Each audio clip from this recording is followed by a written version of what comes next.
Michael Jackson 150 साल जीना चाहता था। किसी के साथ हाथ मिलाने से पहले दस्ताने पहनता था, लोगों के बीच में जाने से पहले मुंह पर मास्क लगाता था।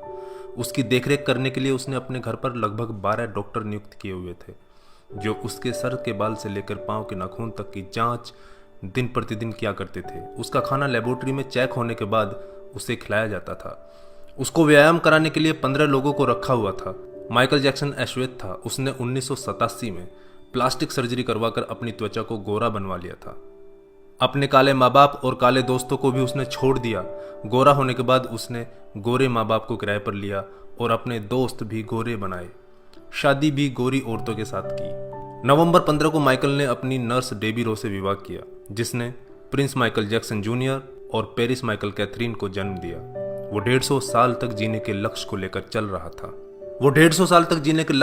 चल रहा था। हमेशा ऑक्सीजन वाले बेड पर सोता था। उसने अपने लिए अंगदान करने वाले डोनर भी तैयार कर रखे थे, जिन्हें वह खर्चा देता था ताकि समय आने पर उसे किडनी, फेफड़े, आंखें, किसी भी शरीर के अंग की जरूरत पड़े तो वह उनको आकर दे दें।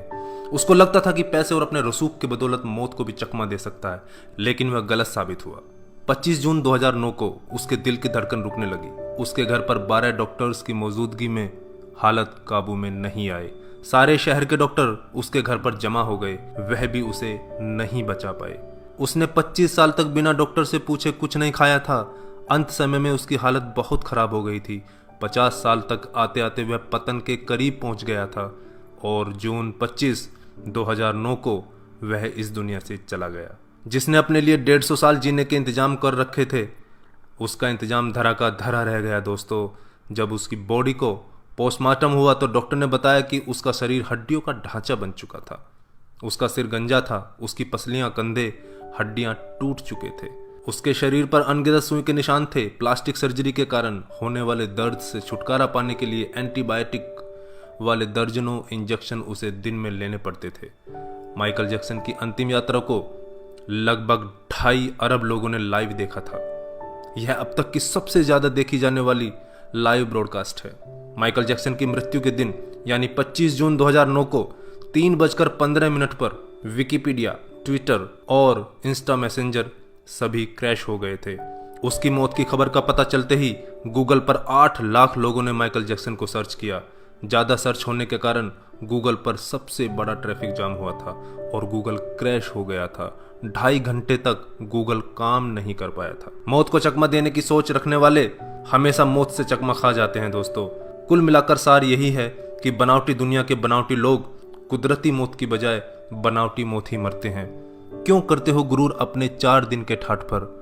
मुट्ठी भी खाली रहेगी जब पहुंचोगे घाट पर। क्या हम builders, interior designers, caterers, decorators के लिए कमा रहे हैं दोस्तों? हम बड़े बड़े कीमती मकानों और बेहद खर्चीली शादियों से किसे इंप्रेस करना चाहते हैं? क्या आपको याद है कि 2 दिन पहले किसी की शादी में आपने क्या खाया था? जीवन के प्रारंभिक वर्षों में क्यों हम पशुओं की तरह काम करते रहते हैं और काम में जुटे रहते हैं? कितनी पीढ़ियों के खान पान और लालन पालन की व्यवस्था हम करना चाहते हैं? हम में से अधिकांश लोगों के 2 बच्चे हैं, बहुत का तो सिर्फ 1 ही बच्चा है। हमारी जरूरत कितनी है और हम कितना पाना चाहते हैं, इसके बारे में जरा सोचिए। क्या हमारी अगली पीढ़ी कमाने में सक्षम नहीं है जो हम उनके लिए ज्यादा से ज्यादा सेविंग कर देना चाहते हैं? क्या हम सप्ताह में 1.5 दिन अपने मित्रों, अपने परिवार और अपने लिए स्पेयर नहीं कर सकते? क्या आप अपनी मासिक आय का 5% अपने आनंद के लिए, अपनी खुशी के लिए खर्च करते हैं? सामान्यतः जवाब नहीं में ही होता है। हम कमाने के साथ साथ आनंद भी क्यों नहीं प्राप्त कर सकते दोस्तों? इससे पहले कि आप स्लिप डिस्क का शिकार हो जाएं, इससे पहले कि कोलेस्ट्रॉल आपके हार्ट को ब्लॉक कर दे, आनंद प्राप्ति के लिए समय निकालिए मेरे दोस्तों। हम किसी प्रॉपर्टी के मालिक नहीं होते, सिर्फ कुछ कागजातों, कुछ दस्तावेजों पर अस्थायी रूप से हमारा नाम लिखा होता है। अगर भगवान ऊपर है तो वो हमें देखकर हंसता होगा। वो सोचता होगा कि हम कैसी कैसी बातें करते हैं जब हम कहते हैं कि मैं इस जमीन के टुकड़े का मालिक हूं। किसी के भी बारे में उसके शानदार कपड़े और बढ़िया कार देखकर राय कायम मत कीजिए। हमारे महान गणित और विज्ञान के शिक्षक स्कूटर पर ही आया जाया करते थे। धनवान होना गलत बात नहीं है, लेकिन सिर्फ धनवान होना गलत है। आइए जिंदगी को पकड़ें इससे पहले कि जिंदगी हमको पकड़ ले। एक दिन हम सब जुदा हो जाएंगे, तब अपनी बातें, अपने सपने हम बहुत मिस करेंगे। दिन, महीने, साल गुजर जाएंगे, शायद कभी कोई संपर्क नहीं रहेगा, एक रोज हमारी बहुत पुरानी तस्वीर देखकर हमारे बच्चे हमसे पूछेंगे कि तस्वीर में ये दूसरे लोग कौन हैं। तब हम मुस्कुराकर अपने अदरस आंसुओं के साथ बड़े फक्र से कहेंगे, ये वो लोग हैं जिनके साथ मैंने अपने जीवन के बेहतरीन दिन गुजारे थे। मेरे दोस्तों, जीना सीखिए। धन्यवाद। जय हिंद।